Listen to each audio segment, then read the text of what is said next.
J'estime que la justice suisse a fait son travail.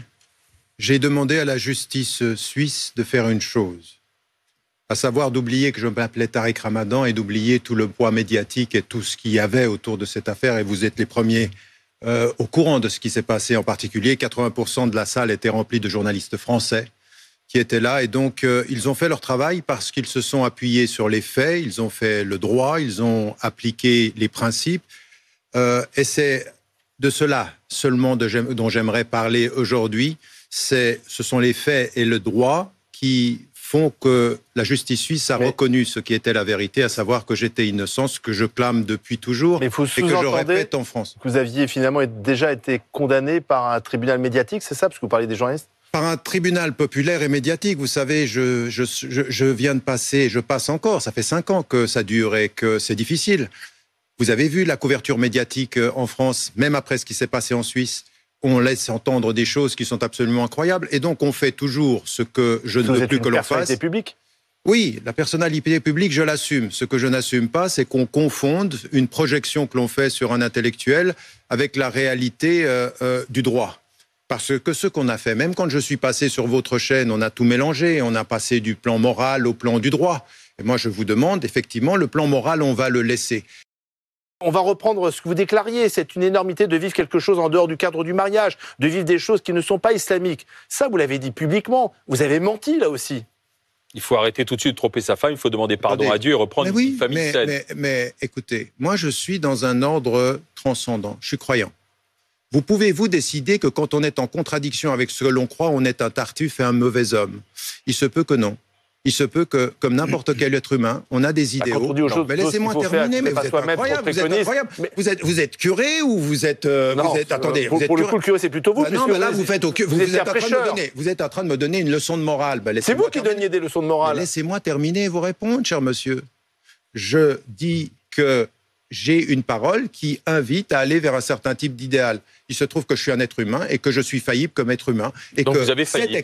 Mais oui, mais c'est tout. Et puis à partir vous avez de là, demandé pardon à Dieu. Je suis revenu à ma foi, je suis dans une relation de transcendance et j'y crois. Maintenant, attention, vous, le tribunal médiatique, vous n'avez aucune compétence. Non, mais on n'est pas des juges, nous, on pose des questions. Mais aucune compétence sur la question morale. Maintenant, vous avez simplement à écouter...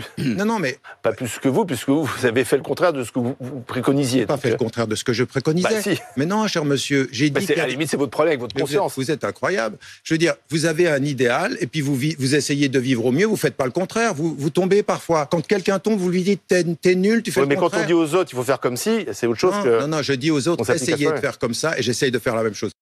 Quand j'étais en prison, oui. on nous a fait croire que ma culpabilité avait à voir avec le nombre. On a commencé par 10, on est allé à 7, maintenant il en reste 3. D'accord, dans le dossier, précisément, une des plaignantes est sortie, le parquet n'a pas retenu la 4e, il en reste finalement 3. Eh bien, ces 3, elles se connaissent, et pourquoi?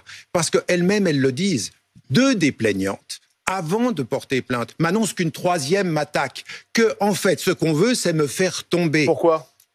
Pour ce que je représente. Et vous représentez quoi? Écoutez, dans ce pays, la France, Tariq Ramadan représente une voix qui a été celle que vous savez être contestée. On a dit, Tariq Ramadan, c'est le petit-fils des frères musulmans, des fondateurs des frères musulmans, et Tariq Ramadan, c'est un islamiste.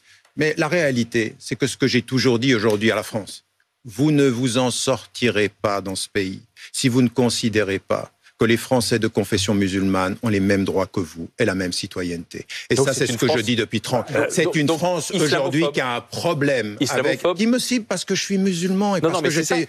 Qui a un problème avec la religion musulmane, et donc c'est une France islamophobe. Et vous êtes en fait, vous êtes attaqué parce que vous êtes musulman. Je suis attaqué parce que je défends une certaine façon d'être français, européen, de confession musulmane totalement autonome. Et de critiquer le gouvernement. J'aimerais que vous entendiez ça. Critique le gouvernement. Et je critique le gouvernement. Mais évidemment, c'est lié à vos affaires, ça, vos critiques contre le gouvernement. Mais évidemment que c'est. C'est-à-dire, non, mais j'essaie de comprendre pourquoi. Mais évidemment, je veux dire, c'est une affaire qui est politique, éminemment politique. Alors aujourd'hui, ce qui m'intéresse du point de vue du droit. Politique, pourquoi? Mais pour ce que je représente. Mais c'est-à-dire que les politiques sont derrière. Vous jouez. Ah non, mais je pose la question. Vous jouez. Je vais vous dire une chose. En Suisse, par 99% des Français de confession musulmane, ils savent très bien ce qui se passe.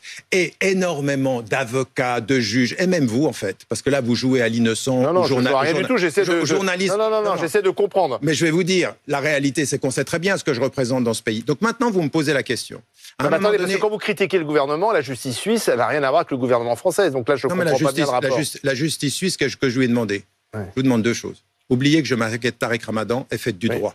Ils ont oublié que je m'appelais Tariq Ramadan, ils ont fait du droit, je suis innocent. Et en France, on n'oublie pas que vous êtes Tariq Ramadan. Mais évidemment. Donc vous êtes mal parti alors. Si écoutez, je vais vous dire une chose. Je vais vous dire une chose. Vous serez condamné alors, c'est ça? Si je ne m'appelais pas Tariq Ramadan, cette affaire elle aurait été classée.